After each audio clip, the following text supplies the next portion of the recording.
चलिए बच्चों, मैं फिर हाजिर हूँ आपके लिए एक नई वीडियो लेकर। और आज के वीडियो का टॉपिक है मल्टीपल्स एंड फैक्टर्स। तो चलिए स्टार्ट करते हैं। सब मल्टीपल्स मल्टीपल्स क्या होता है? द प्रोडक्ट ऑफ टू और more number is the multiple of number that are multiply. मतलब जब हम किसी दो नंबर को मल्टीप्लाई करते हैं तो जो उसका आंसर आता है वो उन दो नंबर्स का मल्टीपल कहलाता है। बहुत इजी है, एग्जाम्पल के साथ समझोगे तो बहुत अच्छे से समझ में आएगा। जैसे दो नंबर्स हम लेते हैं, 7 multiply by 2 is equal to 14। Okay बच्चों, तो ये जो 14 है ना, 14 is the multiple of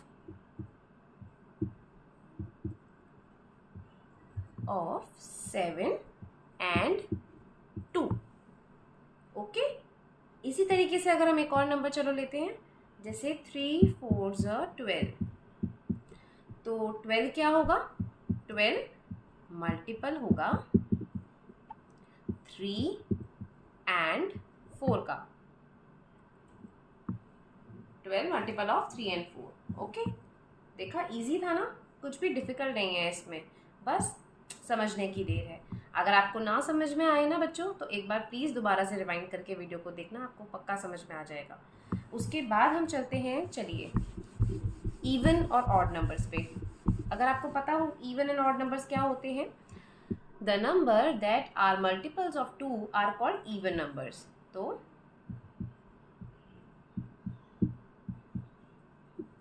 multiple of 2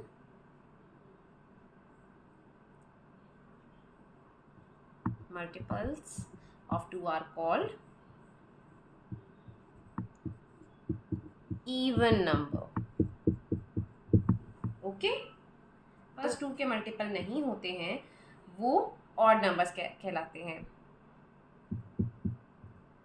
numbers that are not multiples of 2 are called odd numbers. Okay बच्चों, तो ये डेफिनेशन हो गई है इवन नंबर की और ऑड नंबर्स की, है ना इजी। तो चलिए अब मैं आपको बताती हूँ इसमें किस टाइप के क्वेश्चंस आप लोगों को पूछे जाते हैं। जैसे आपसे पूछा जाएगा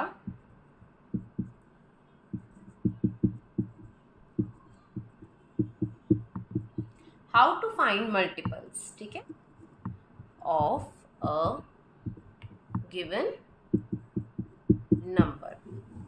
For example, तो देखिए, जब भी हमें 5 मल्टीपल्स ऑफ 3 पूछा है ना, तो हमें क्या करना है, हमें सिर्फ 3 का टेबल 5 तक लिखना है। 3 1 3, 3 2 6, 3 3 9, 3 4 12 और 3 5 15। ऐसे किसी भी नंबर का अगर हमें मल्टीपल पूछा जाता है तो हमको उसका टेबल लिखना है। अगर फर्स्ट 5 नंबर्स पूछे हैं तो 5 तक का टेबल लिख दीजिए, अगर 6 नंबर पूछे तो 6 तक का लिख दीजिए, आप कैसे भी कर सकते हैं। एक क्वेश्चन और आता है इसमें बच्चों, first 5 even multiples, even multiple of कोई भी नंबर ले लीजिए, चलिए 3 का ही ले लेते हैं, मल्टीपल्स ऑफ 3। तो हमें क्या करना होगा, अगर हमें इवन मल्टीपल्स निकालने हैं ना बच्चों, तो हमेशा एक रूल याद रखिए कि किसी का भी इवन मल्टीपल निकालने के लिए उस नंबर को हमें इवन नंबर से ही मल्टीप्लाई करना होगा, ऑड नंबर से नहीं।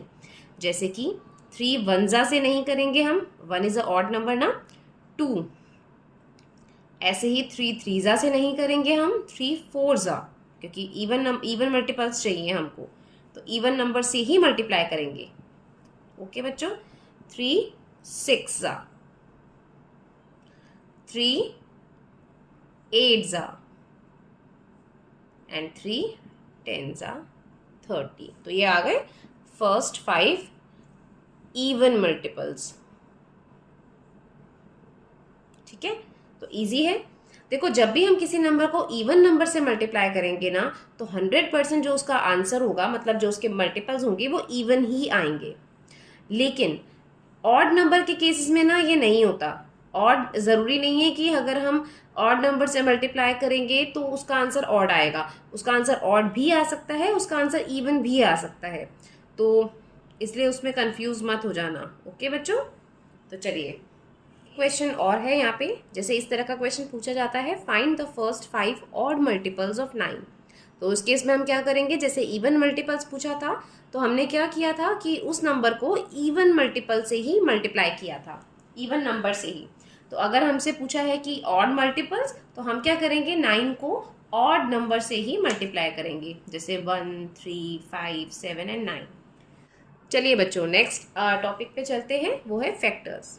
फैक्टर्स क्या होता है बच्चों, जब भी कोई नंबर किसी दूसरे नंबर से पूरा डिविजिबल होता है, मतलब कि पूरा डिवाइड हो जाता है, उसका रिमाइंडर 0 आता है, तो इसका मतलब कि वो उस नंबर का फैक्टर है।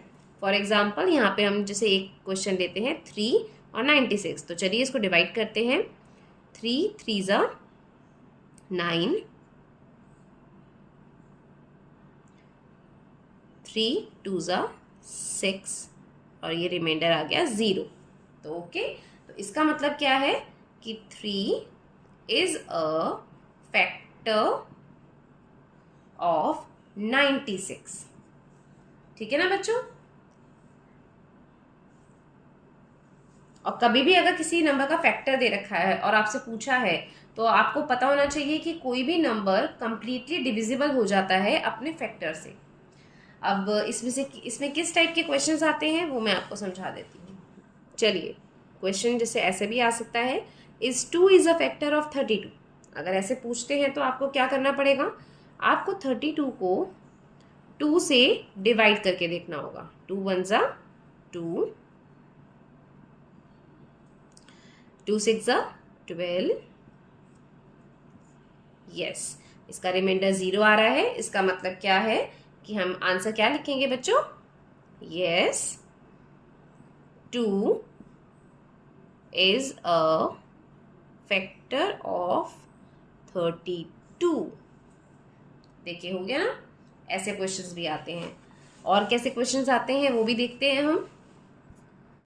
देखिए ये क्वेश्चन है, right all the factors of 15। Suppose ऐसा क्वेश्चन अगर आता है ना बच्चों, किसी भी नंबर के हमसे अगर फैक्टर्स पूछे गए हैं कि इसके सारे फैक्टर्स बताइए, तो हम क्या करेंगे, देखो सबसे पहले आपको ये देखना है कि ये नंबर किस किस के टेबल में आता है। तो पहले आप किसके टेबल में आता है, हम स्टार्ट करते हैं 1 से। देखो 1 के टेबल में तो हर कोई नंबर आता है, तो 1 15 ज़ा 15 होता है, आता है ना बच्चों।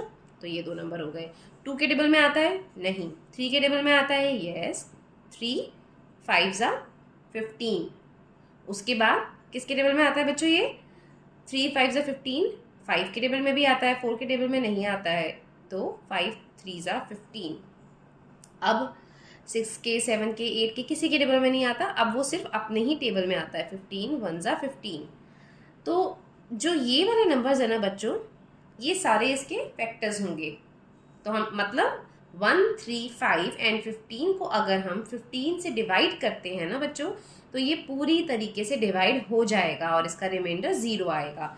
तो इसके 15 के फैक्टर्स क्या होंगे, 1 3 5 and 15 are the factors of 15। ये इसका आंसर होगा। ओके बच्चों, समझ में आया। देखिए बच्चों, अब मैं आपको एक कुछ सिंपल सी ट्रिक बताती हूँ कि हमें किसी भी नंबर को देखकर कैसे पता चल जाएगा कि वो नंबर इस नंबर से डिविजिबल है कंप्लीटली या नहीं है। जैसे कि अगर 2 5 और 10 से हमें पता लगाना है कि ये नंबर डिविजिबल है या नहीं है, तो उसके लिए हमें क्या देखना पड़ेगा बच्चों, 2 के लिए हमें क्या देखना पड़ेगा, अगर किसी भी नंबर के पीछे वाला लास्ट डिजिट 0 2 4 6 या 8 होता है। जैसे 10 में 0 है ना लास्ट में, 22 में 2 है, 34 में 4 है। तो इसका मतलब अगर इनमें से कोई भी नंबर्स लास्ट में आते हैं ना किसी भी नंबर के, तो इसका मतलब कि बच्चों वो 2 से पूरा डिविजिबल हो जाएगा। ऐसे ही अगर हम 5 से देखते हैं डिविजिबिलिटी, तो अगर किसी भी नंबर के लास्ट में 0 या 5 आता है, जैसे कि 20 के लास्ट में 0 आया, 35 के लास्ट में 5 आया, इसका मतलब बच्चों कि हमें देखते ही पता चल जाएगा कि ये नंबर 5 से पूरा डिविजिबल हो जाता है। ऐसे ही अगर हमें 10 की डिविजिबिलिटी चेक करनी हो बच्चों, तो अगर कोई भी नंबर के लास्ट डिजिट में 0 आता है, जैसे 30 40 50 60 70 या सो ऑन, तो इसका मतलब कि वो नंबर 10 से पूरी तरीके से डिविजिबल होता है। चलिए बच्चों, मैं आपको बताती हूँ नेक्स्ट ट्रिक कि अगर हमें किसी नंबर को देख के पता लगाना है कि वो नंबर 3 और 9 से डिविजिबल है पूरी तरीके से या नहीं, तो उसके लिए क्या ट्रिक होती है। 3 के लिए हमें क्या पता लगाना पड़ेगा कि अगर उस नंबर के डिजिट का सम 3 से कंप्लीटली डिविजिबल होगा तो इसका मतलब वो 3 से डिविजिबल है। फॉर एग्जाम्पल, अगर मैं नंबर लेती हूँ, चलिए 48, ओके, तो 48 के दोनों डिजिट हैं 4 प्लस 8। अगर 4 प्लस 8 कितना हुआ 12। अब हमें देखना है कि जो 12 है ये 3 के टेबल में आता है या नहीं आता। यस, ये 3 के टेबल में आता है, 3 4 12 होता है। इसका मतलब कि ये 12 जो है डिविजिबल है 3 से कंप्लीटली, तो इसका मतलब 48 भी 3 से कंप्लीटली डिविजिबल होगा।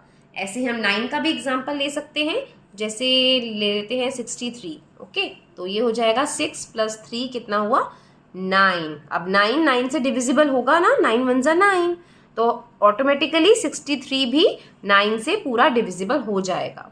तो इस तरीके से आप देख के पता लगा सकते हैं कि ये नंबर 2 5 3 9 10 से डिविजिबल होते हैं या नहीं होते हैं। ओके बच्चों, तो चलिए बच्चों, आज की वीडियो में बस इतना ही। नेक्स्ट वीडियो में हम HCF और LCM के बारे में समझेंगे, और मैंने आपको वर्कशीट का लिंक डिस्क्रिप्शन बॉक्स में दे दिया है, तो प्लीज़ इसकी प्रैक्टिस कीजिएगा। अगर कोई क्वेरी हो तो प्लीज़ पूछना, और अगर मेरी वीडियोस आपको थोड़ी सी भी हेल्प मिलती हो ना, तो प्लीज़ बच्चों लाइक, सब्सक्राइब और कमेंट ज़रूर करें, मुझे इससे बहुत मोटिवेशन मिलता है। तो थैंक यू बच्चों, एंड बाय बाय।